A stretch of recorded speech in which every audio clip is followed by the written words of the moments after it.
അമ്മായി ആകെ ക്ഷീണിച്ച് ഞാൻ പോകട്ടോ. അവിടെ നിന്നേ, ഇവിടെ നിർത്താക്കെ വെച്ചിട്ടങ്ങ് പോയാ മതി. എന്റെ കയ്യിലേക്ക് ഒന്നുമില്ല അമ്മായി. എന്തോന്ന് ചുമ്മാ ഇരുന്നു.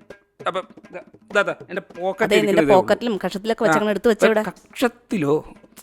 അമ്മായി ഇനി എന്നോടൊന്നും ചോദിക്കല്ലേ, ഇത്ര സാധനമേ ഉള്ളൂ, ഞാൻ പോകുന്നു. ഇത് നിന്റെ സ്ഥിരം പരിപാടി ആയോണ്ടാ. ആ ഇനി നീ പൊക്കോ. എന്നാ ശരി അമ്മായി.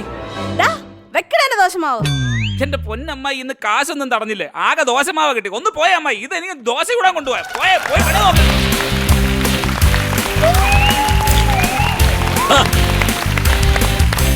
അമ്മയാ എന്താ അടിപൊളി. ഹായ് അമ്മായി. അമ്മായി അമ്മായിയുടെ രക്ഷയില്ല അമ്മായി. അമ്മായിയുടെ ഡാൻസ് ഒക്കെ അമ്മായി ഡാൻസറാണ്. ആർഎൽവിയില് സ്റ്റുഡന്റ് ആണ്. അതെ, ഇപ്പൊ പിള്ളേരെ പഠിപ്പിക്കേണ്ട ഒരു മ്യൂസിക് ഇൻസ്റ്റിറ്റ്യൂഷൻ ഉണ്ട്. Music dance teacher. ഓ ഡാൻസ് ടീച്ചർ. അതാ എന്ത് രസമായിട്ട്. ഇത് കൊറിയോഗ്രാഫി ചെയ്തത് അമ്മായിയാണോ? അതെ, അത് ത്രെഡ് കിട്ടിയത് നമ്മുടെ വേറെ സ്ഥലത്താണ്. അത് പിന്നെ ഡെവലപ്പ് ചെയ്തെടുത്ത് അമ്മായിയാണ്. അമ്മായിക്കാണ്. സൂപ്പർ.